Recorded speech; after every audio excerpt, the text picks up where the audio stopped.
সুভাষচন্দ্র বসু আমাদের দেশের গর্ব। ওনার এত ইতিহাস রয়েছে যে বলে শেষ করা যাবে না।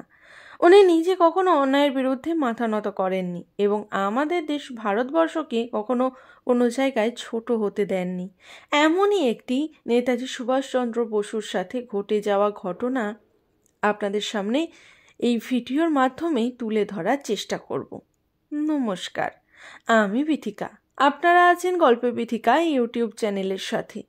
আশা করছি আপনারা আমার ভিডিওতে একটা করে লাইক করে দিয়েছেন। আজকে আমি আমার ভিডিওতে নেতাজি সুভাষচন্দ্র বসুর বিষয়ে বিশেষ কিছু তথ্য আপনাদের সামনে তুলে ধরার চেষ্টা করব। একবার প্রেসিডেন্সি কলেজে পরীক্ষা চলাকালীন সমস্ত স্টুডেন্টরা তাদের পরীক্ষার টেবিলে একটি করে গায়ত্রী মন্ত্র রাখে নিজেদের সাথে। ব্রিটিশ এক প্রফেসর এসে তাদেরকে জিজ্ঞাসা করে যে তোমরা কি পরীক্ষায় চিটিং করছো? তখন উত্তরে স্টুডেন্টরা জানায় যে স্যার, এটা গায়ত্রী মন্ত্র রাখা আছে। তখন ওই ব্রিটিশ প্রফেসর বলেন যে আমরা তোমাদের মধ্যে থেকে এই সমস্ত কুসংস্কারগুলোকে মুছে ফেলার জন্য চেষ্টা করছি, কিন্তু তোমরা তো দেখছি সেই একই জায়গায় পড়ে রয়েছ। এই বলে ওই প্রফেসর গায়ত্রী মন্ত্র ছিঁড়ে ফেলে দেন। সাথে সাথেই বলেন যে এই ক্লাসে যদি আর কোনো কুসংস্কারে বিশ্বাসী কোনো স্টুডেন্ট থেকে থাকে তাহলে সে যেন ক্লাসের বাইরে বেরিয়ে যায়। ওই সময় একজন ছাত্র হাত তোলেন আর বলেন যে স্যার, আপনার এই আইডিওলজি আমার খুব ভালো লেগেছে। এবং ছেলেটি বলে যে স্যার, আপনার ওই চিন্তা ভাবনার জন্য প্রথম দিন থেকেই আপনার সাথে একটি গুরুত্বপূর্ণ কাজ করতে আমার ভীষণ ইচ্ছে ছিল। সাথে সাথেই পা থেকে জুতোটি খুলে নিয়ে ওই ছাত্র ব্রিটিশ প্রফেসরকে বেধড়ক মারতে থাকে। এবং ওই ছেলেটি আর কেউ নন, ছিলেন সুভাষচন্দ্র বসু। এইখান থেকেই বোঝা যায় তিনি নিজের দেশকে ঠিক কতখানি ভালোবাসতেন। একবার যখন প্রিন্স অফ ওয়েলস ভারতে আসার কথা ছিল, সেই সময় গান্ধীজি বলেন এইবার আমরা ব্রিটিশদের সমস্ত দ্রব্য বর্জন করব। কিন্তু নেতাজি বলেন যে এইবার আর আমরা ব্রিটিশ দ্রব্য বর্জন নয়, ব্রিটিশদের কাছে আমরা আমাদের পোশাক বিক্রি করব। ফ্রেঞ্চ ভারতে আসার জন্য একটি মহোৎসবের অর্থাৎ নাচ গানের আসরের আয়োজন করা হয়। সেখানে নেতাজি খাদির তৈরি জিনিস নিয়ে ওই মহোৎসবে প্রবেশ করে।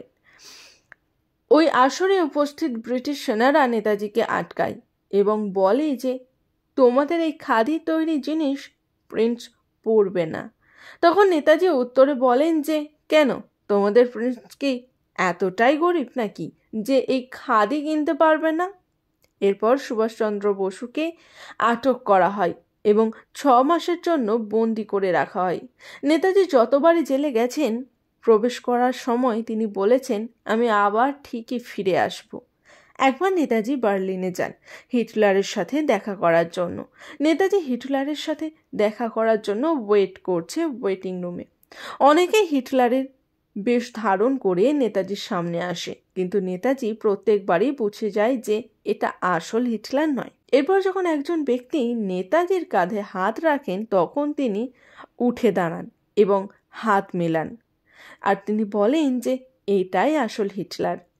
নেতাজি কিভাবে বুঝলেন এই কারণটি জানতে চাওয়াতে নেতাজি জানান যে একমাত্র আসল হিটলারেরই সাহস আছে আমার কাঁধে হাত রাখার।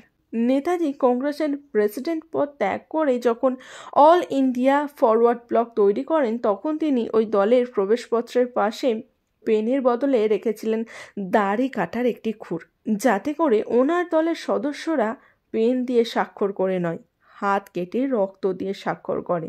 কারণ নেতাজি চেয়েছিলেন তিনি যেমন নিজের দেশ ভারত মায়ের জন্য নিজের রক্ত দিতে পিছুপা হবেন না, তেমনই তার দলের কোনো সদস্যও যেন রক্ত দিতে পিছুপা না হয়। নেতাজির ব্যাপারে এই সমস্ত অজানা তথ্য জেনে কেমন লাগলো তা আমাকে জানাতে কিন্তু একদম ভুলবেন না।